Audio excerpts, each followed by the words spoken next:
এখন আমরা দেখবো হচ্ছে ব্রেডবোর্ডে কিভাবে আমরা সার্কিট বানাতে পারি। তো ব্রেডবোর্ডে সার্কিট বানানোর আগে কিছু থিওরিটিক্যাল জিনিস আমাদের জানা দরকার, সেটা হচ্ছে নোড জিনিসটা কি। তো একটা নোড হচ্ছে যেখানে হচ্ছে মাল্টিপল কম্পোনেন্ট এই জায়গায় একটা পয়েন্টে মিট করে, যে পয়েন্টে, এটাকে বলি আমরা নোড। তো যে কোনো সার্কিট আমরা ব্রেডবোর্ডে ইমপ্লিমেন্ট করতে হলে সর্বপ্রথম যেটা করতে হবে আমাদেরকে এই সার্কিটের নোডগুলো আইডেন্টিফাই করতে হবে এবং কোন নোড থেকে কোন নোডে কি কি কম্পোনেন্ট কানেক্টেড আছে এটা জানতে হবে।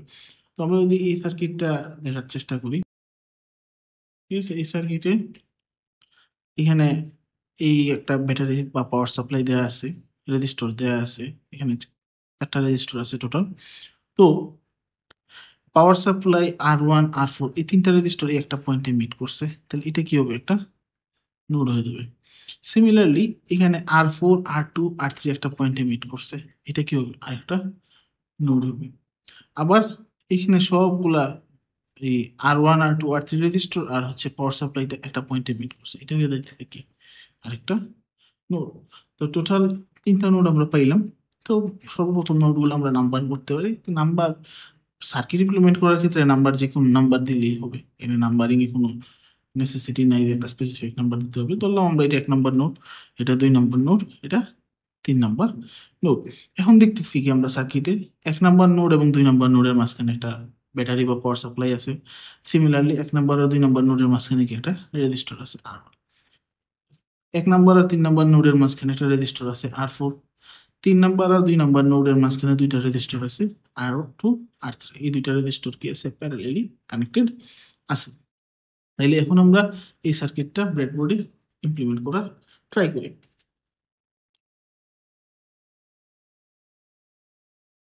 এখন যদি আমরা এটা ব্রেডবোর্ডে ইমপ্লিমেন্ট করার চেষ্টা করি, তাইলে প্রথম কাজ কি, আমাদের 1 নম্বর এবং 2 নম্বর নোডের মাঝখানে একটা ব্যাটারি আছে। কিন্তু ব্যাটারি আমরা হচ্ছে একটা ব্যাটারি নিলাম, একটা কানেক্টর নিলাম, ব্যাটারি হচ্ছে আমরা কানেক্ট করি। তো এখানে কিন্তু এই ব্রেডবোর্ডের মধ্যে 1 নম্বর নোড কোনটা 2 নম্বর নোড কোনটা এটা কিন্তু আইডেন্টিফাই করা নাই। তাহলে আমরা যে পয়েন্টে কানেক্ট করি না কেন এটা 1 নম্বর 2 নম্বর হয়ে যাবে। ফর এক্সাম্পল নেগেটিভটা কানেক্ট করলাম আমি এই পয়েন্টে, তাহলে কি এটা হয়ে গেল 2 নম্বর নোড। তার মানে কি এইখানে যতগুলো পয়েন্ট আছে সবগুলো হইতেছে কি আমার 2 নম্বর নোড হিসাবে কাজ করবে। সিমিলারলি পজিটিভটা সাপোজ আমি এখানে কানেক্ট করলাম, তাহলে কি এই যে পয়েন্ট সবগুলা হচ্ছে কি 1 নম্বর নোড হয়ে গেল।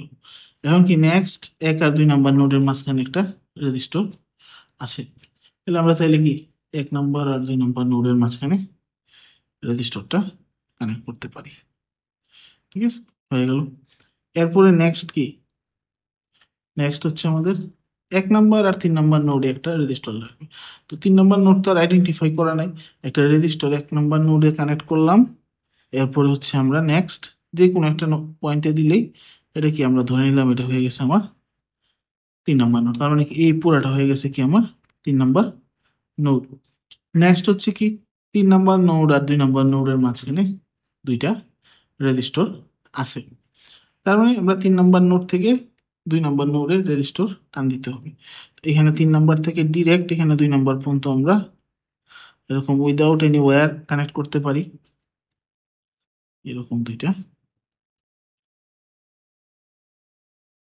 তাহলে এটা কিন্তু হয়ে গেল আমাদের একটা সার্কিট, 3 নম্বর থেকে 2 নম্বরে দুইটা রেজিস্টার প্যারালালি আছে।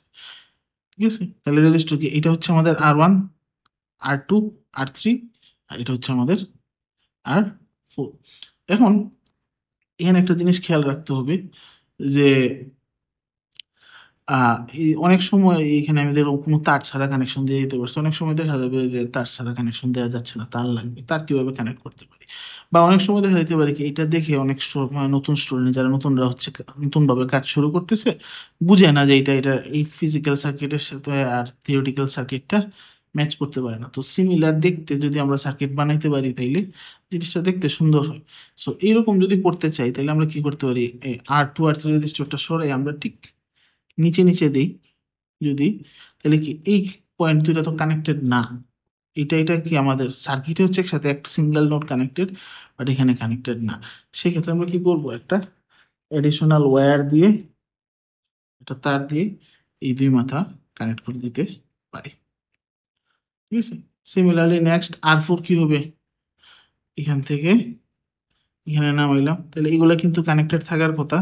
এখন যেহেতু কানেকশন নাই, আমরা কি করতে হবে, এডিশনাল তার দিয়ে কানেকশন দিয়ে দিব এখানে উপরে এবং নিচে। ঠিক আছে, তো তার দিয়ে কানেকশন দিলে সুবিধা হচ্ছে এই জায়গায় যে দেখতে অনেকটা আমরা স্কেমেটিক যে সার্কিট এটার মতো দেখতে সিমিলার হবে, বাট অসুবিধা হইতেছে অনেক হিজিবিজি হয়ে যায়, প্লাস সার্কিটে বেশি এরকম ঝুলন্ত তার থাকলে তার ছুটে যাওয়ার চান্স বেশি থাকে।